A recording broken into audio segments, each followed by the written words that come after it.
Welcome back, ladies and gentlemen. The theme for the second session is Ancient Indian Science and Combat. The session aims to highlight how the knowledge of various scientific fields was utilized during combat.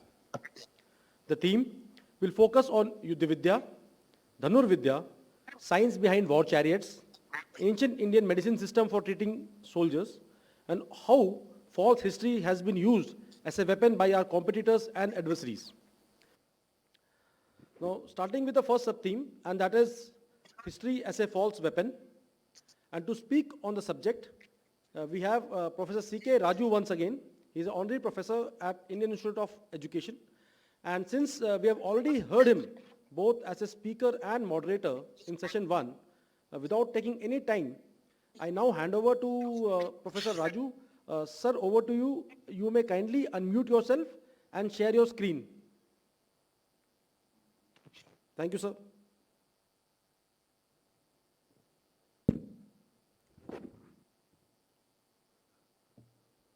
Right.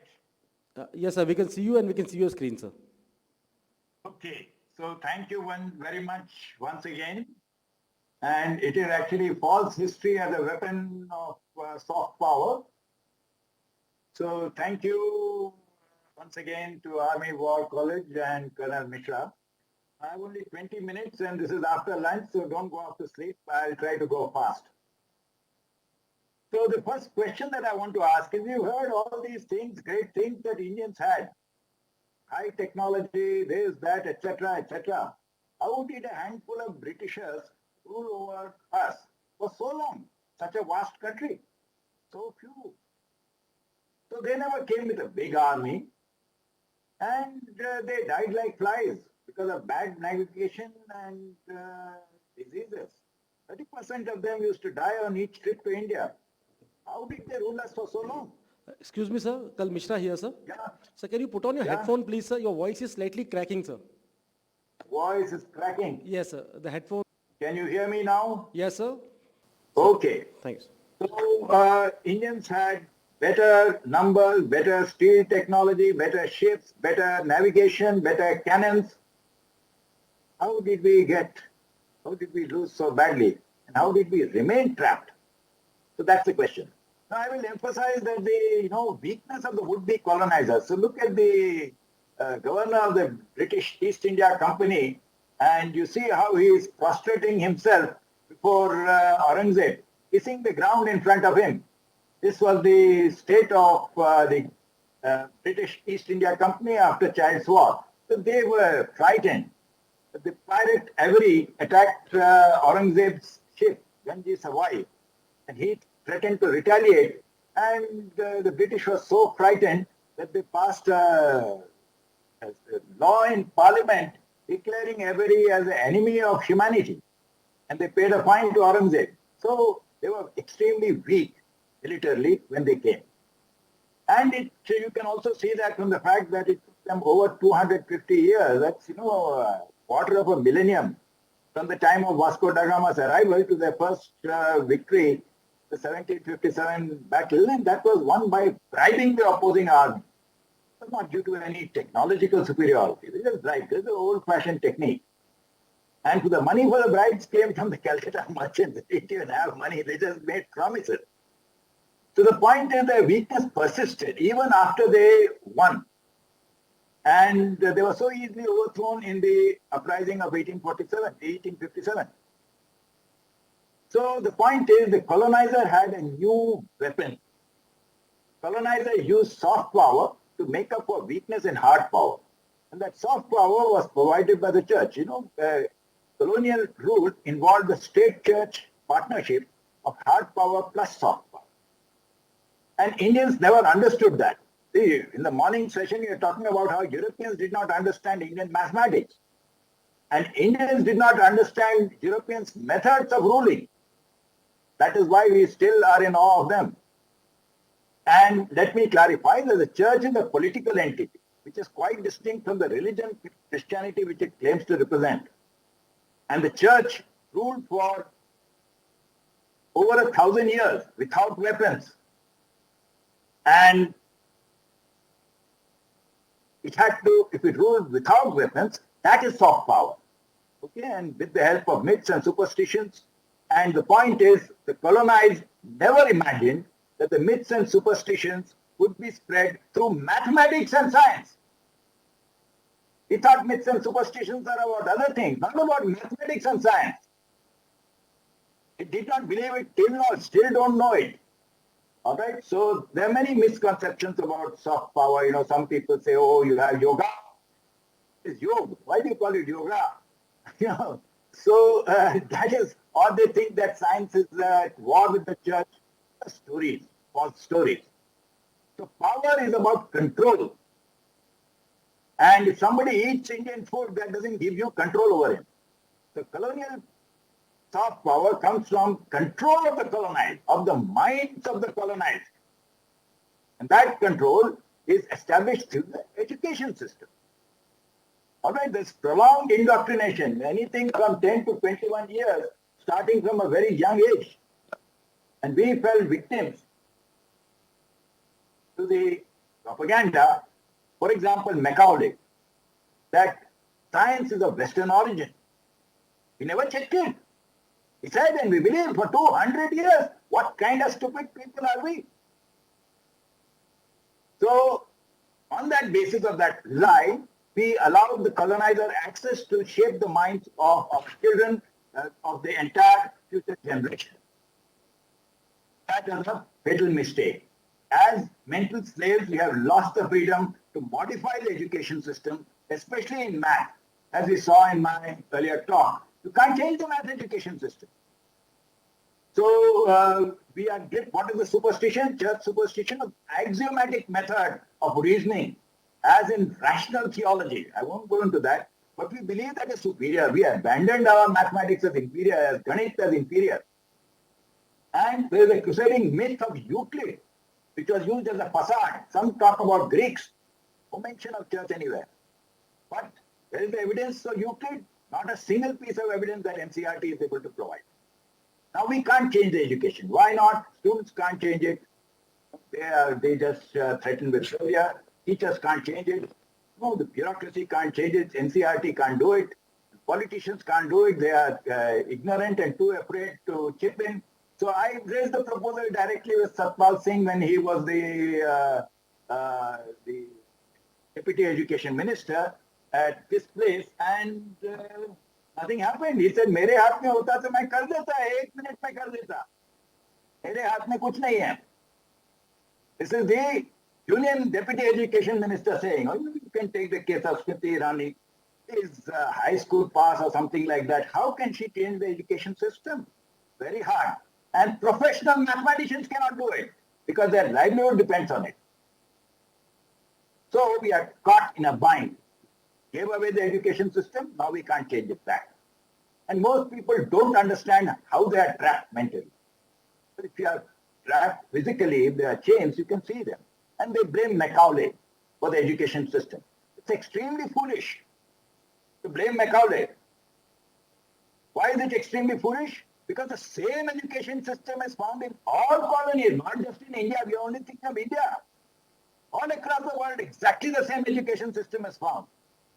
Whether you go to Malaysia, you go to Lebanon, you go to South Africa, you go to Suriname, you go to Brazil, you go to Argentina, everywhere is the same education system. Why blame only Macaulay? Right? That's wrong. If you don't have a correct understanding of the cause of a disease, you can't cure it. So, colonial education came as church education. There's a misprint there. Not only mission schools, but all major Western universities such as Paris. I can give you the declaration of Pope Gregory about Paris University. The vice chancellor was appointed by the bishop. Chancellor was appointed by the bishop. So I'll just give you a picture. Harvard University. Harvard University, if you see, the highest point in Harvard Square, if you go, is the church steeple. And this is the case in the landscape all across the European continent. Nowadays, you have got higher buildings like even in Cambridge, Massachusetts, you've got MIT and so on. But this was the deemed highest point. Everywhere, every university has such a church steeple. All right, and false history was a stock part of the church propaganda. from the time of its first religious war with pagans. And at that time, the church got politicized and used secular propaganda. It's not about religious beliefs. It's about beliefs in this world, false history. And this false history since the 5th century, this just basically rewarded basically tried to spun in a history that Christians are going to be rewarded in this world. This turned into a systematically false history of science during the Crusades. It's secular propaganda. It went viral during the Crusades and the Inquisition. Now I have several articles on that, but these links are there, they can be spread. So a false history of science was invented. False history of science was invented, and it was asserted that everything is, science is completely, this is my book on East Science, Western in Origin. As you can see, the various gods of science, Newton, Copernicus, Ptolemy, Euclid, are all hanging upside down, right? So this is the state of affairs, and it's a false history. All right, we never checked it. We never checked what Macaulay said. We never checked anything. We just believe, oh, Copernicus great. We have a road named after him, Newton great, and so on. So the history was that all this science, all this scientific knowledge which came in Arabic books is of Greek origin. Didn't say, oh, okay, Greek origin. Why? Because that enabled the Arabic books. They were not burnt, they were translated. They were used as texts in the first European universities for 500 years. And that false history was later carried forward by racist and colonial historians to assert white Western superiority. That is still going on. And people fell for this false history. It seemed possible.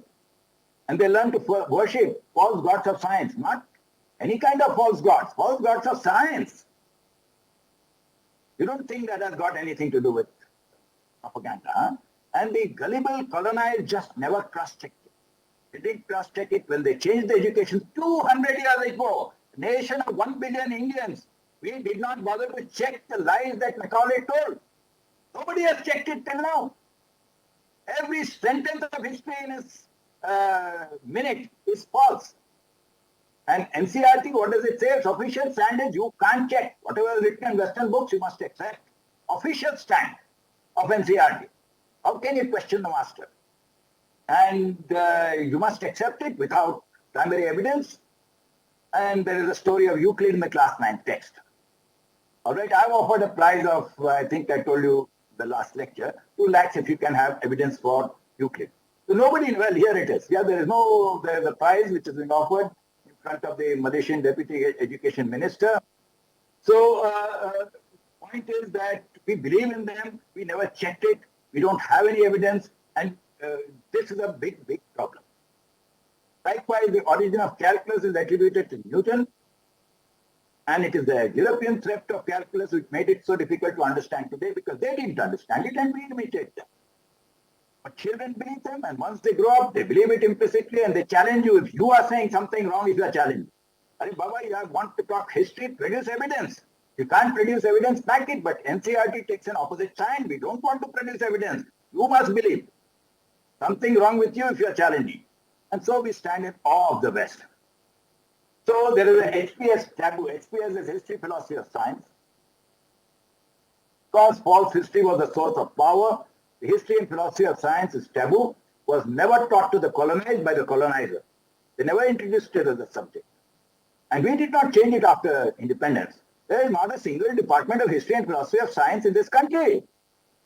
Delhi University has got 60 historians in its history department, not a single one in history, philosophy of science.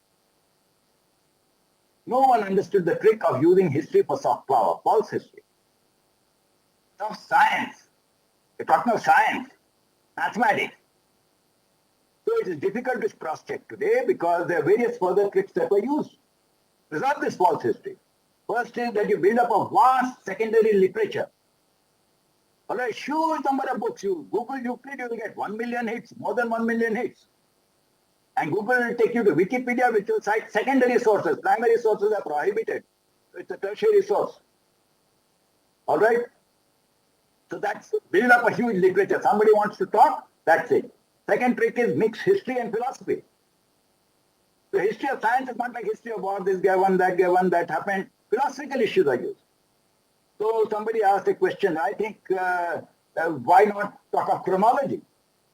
Because Pythagorean theorem is not so called because Pythagoras did it first.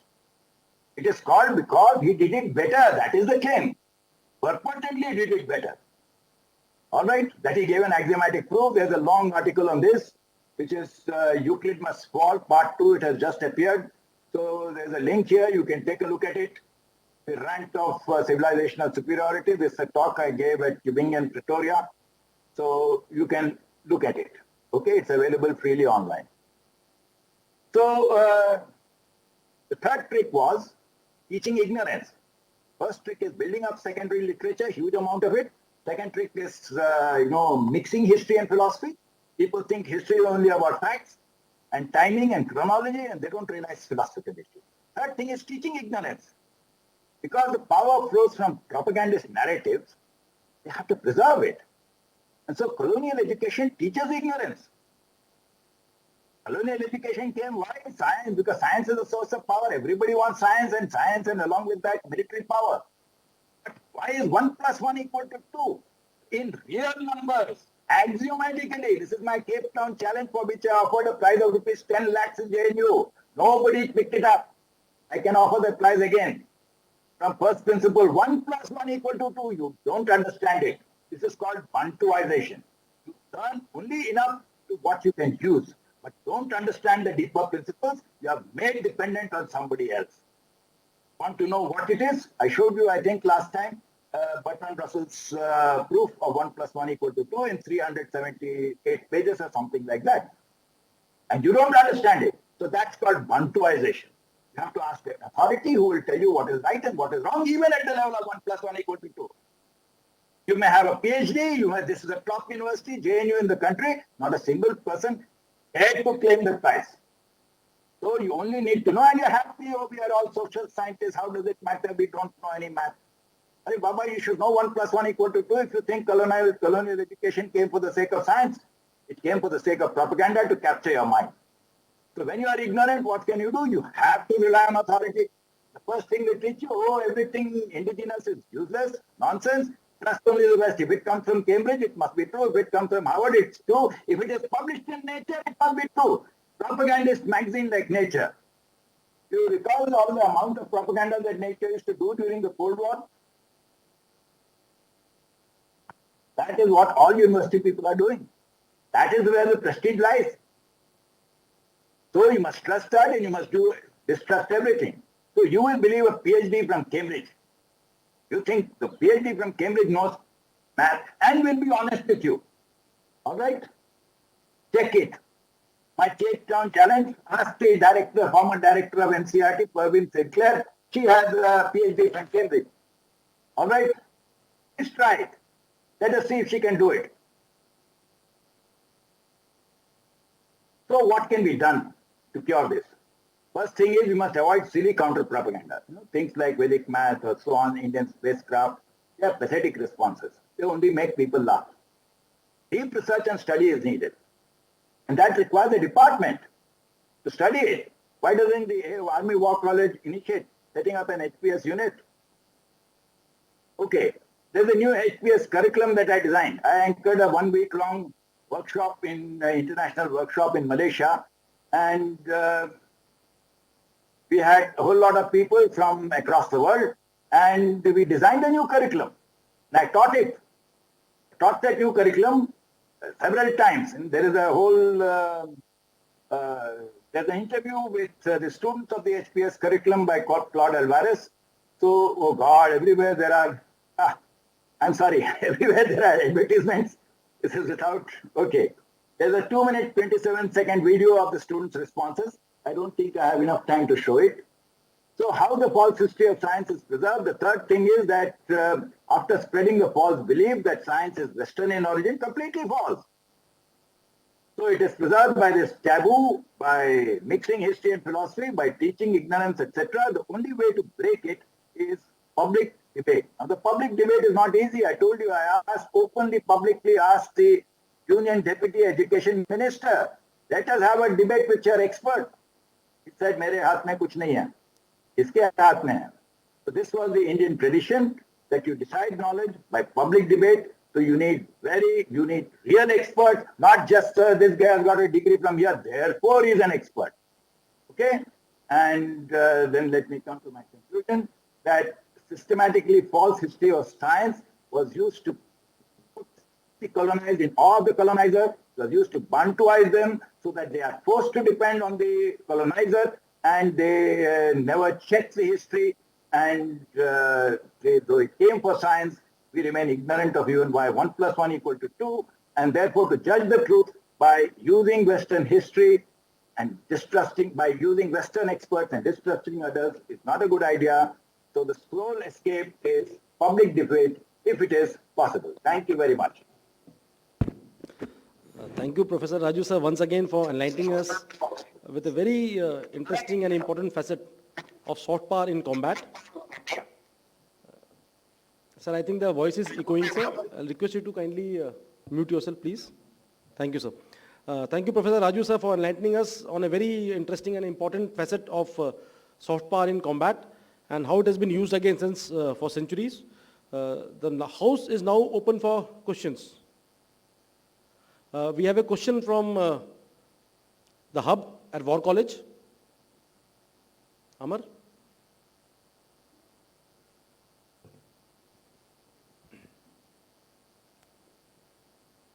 Good evening, sir. I am Lieutenant Colonel Ajit Agarwal. Sir, as you rightly brought out that westernization is influencing our ancient science. Here my point is that they are not only influencing our modern science, they are also influencing or distorting our ancient language.